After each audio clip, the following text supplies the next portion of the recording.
Welcome to this explainer. We're going to jump right in today because right now, sitting right there inside your skull, billions of neurons are holding on to basically every important thing that has ever happened to you. Think about it. Your very first day of school, the exact precise sound of a loved one's voice, the feeling of a moment you would give absolutely anything to relive. All of it is somehow stored right there in just about 3 pounds of soft tissue. But how exactly does that work?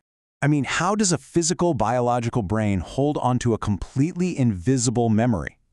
We're talking about the physical reality of something so deeply personal, yet completely intangible.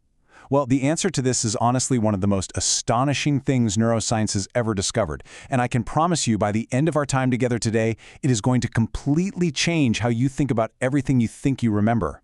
You know, for most of human history, even the most brilliant minds were completely guessing about where memories actually lived. Aristotle was totally convinced they were stored in the heart. Fast forward a bit to the 17th century, and Descartes thought the whole operation was run out of the pineal gland. It actually wasn't until 1953 that science got its first real clue, and it came through a deeply tragic medical anomaly involving a man named Henry Mollison. Henry, who became known in medical literature simply as HM, underwent surgery to treat some really severe epilepsy. The surgeon ended up removing most of a seahorse-shaped structure deep in his brain called the hippocampus. And well, the seizure stopped, but a devastating side effect emerged. Henry could no longer form any new long-term memories. He remembered everything from before the surgery, but the moment his attention shifted, any new experience was just gone forever. He could literally meet a doctor 100 times and never recognize her face. This tragedy proves something absolutely enormous for neuroscience. The hippocampus wasn't the permanent vault where memories were kept. It was the gateway. Destroy the gateway, and nothing new gets through. So, if the vault isn't the hippocampus, where is it? And for that matter, what is a memory actually made of? Well, 86 billion. That is roughly the number of neurons packed inside your brain right now. But a single neuron doesn't hold a memory on its own. Instead, it's the connections between them, the synapses. You see, what a memory physically isn't a file or some abstract metaphor. The actual physical object holding the fact that your mother's birthday is in April is the strengthened connection between specific neurons. And this brings us to a foundational concept in neuroscience called long-term potentiation, or LTP. When two neurons fire together repeatedly, the synapse between them literally gets physically stronger. The receiving end grows more receptors, the signaling end releases more neurotransmitters. The whole connection just becomes faster and way more efficient. As the Canadian psychologist Donald Hebb so famously put it, neurons that fire together wire together. A memory is a physical circuit. When that specific circuit is activated, it recreates the experience for you. Okay, so how does a fleeting moment become one of these permanent circuits? It happens through a process called consolidation. First, an experience comes in as a short-term trace. This is just electrical and chemical activity, and it's incredibly fragile. Literally one distraction and it vanishes. To become permanent, it enters synaptic consolidation, which takes a few hours. Your brain actually has to manufacture new proteins to build stronger physical structures at the synapse. This physical construction process is exactly why a severe blow to the head right after an event can completely erase the memory of it. The biological writing process simply hadn't finished yet. Finally, over weeks or even years, systems consolidation transfers that memory from the hippocampus over to long-term storage, distributing it all across the cortex. All right, let's move into section 1, the uncomfortable truth. Memories are not recordings.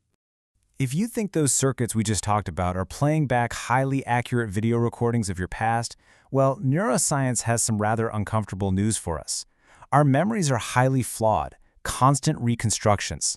We all kind of like to imagine the brain uses the archive theory, that memories are these static files tucked away in a cabinet, perfectly permanent and ready for exact playback. But that is a total myth. The reality is something called reconsolidation. Every single time you retrieve a memory, you aren't hitting play on a video. You are reconstructing it from scratch. You pull from distributed traces all across the cortex, and you fill in the blanks based on your current emotional state and your current beliefs. And here's the crazy part. Retrieving the memory actually reopens it. It makes it entirely malleable and vulnerable to change before it gets filed away again. Now, I know that sounds a little scary, but it's actually an incredible evolutionary feature. It allows our memories to update, it incorporates new contexts, and fosters emotional maturity. That childhood memory feels totally different at age 35 than it did at 15, precisely because your brain has quietly rewritten it. However, this same brilliant feature definitely has a shadow side. As psychologist Elizabeth Loftus has demonstrated in her extensive research, this malleability makes eyewitness testimony highly unreliable.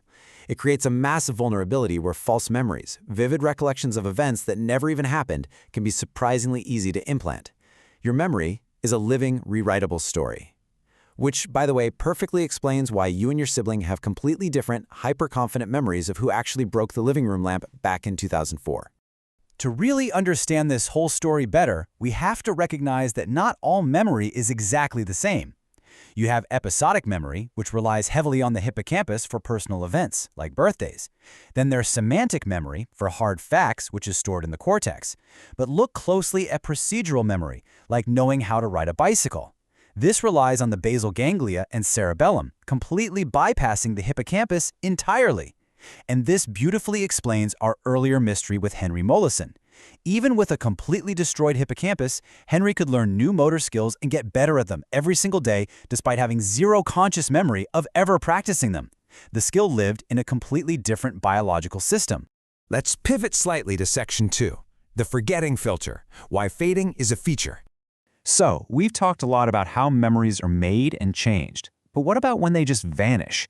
Forgetting often feels like a glitch or a failure of our minds. But fading isn't a bug in the system at all. It is a vital biological survival mechanism. 11 million. That is the approximate number of bits of sensory information being processed by your brain every single second.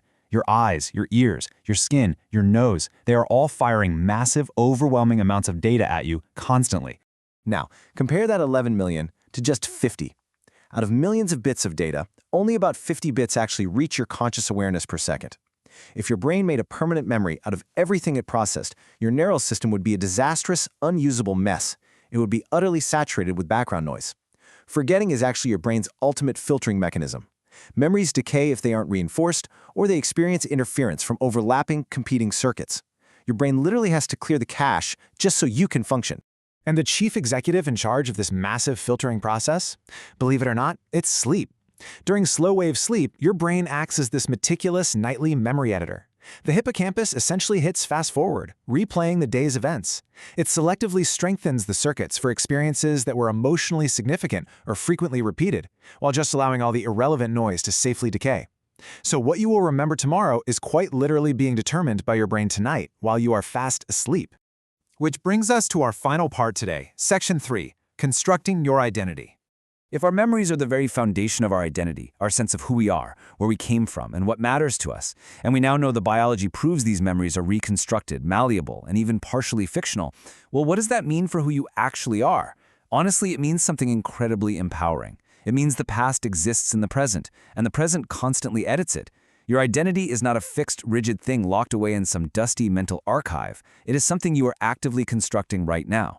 You have a creative, dynamic relationship with your own past. When your memories change, it's not a falsification, it's a reframing. It means you literally hold the biological power to rewrite and release outdated versions of yourself that you just no longer need. I want to leave you with this really profound thought to chew on. What you remember is not a perfect record of what happened. It is your brain's best current theory about its own past. A memory isn't just a thing that you have. It's a living pattern your brain is constantly revising. So if your brain is constantly editing the story of who you were yesterday, who will you decide to be tomorrow?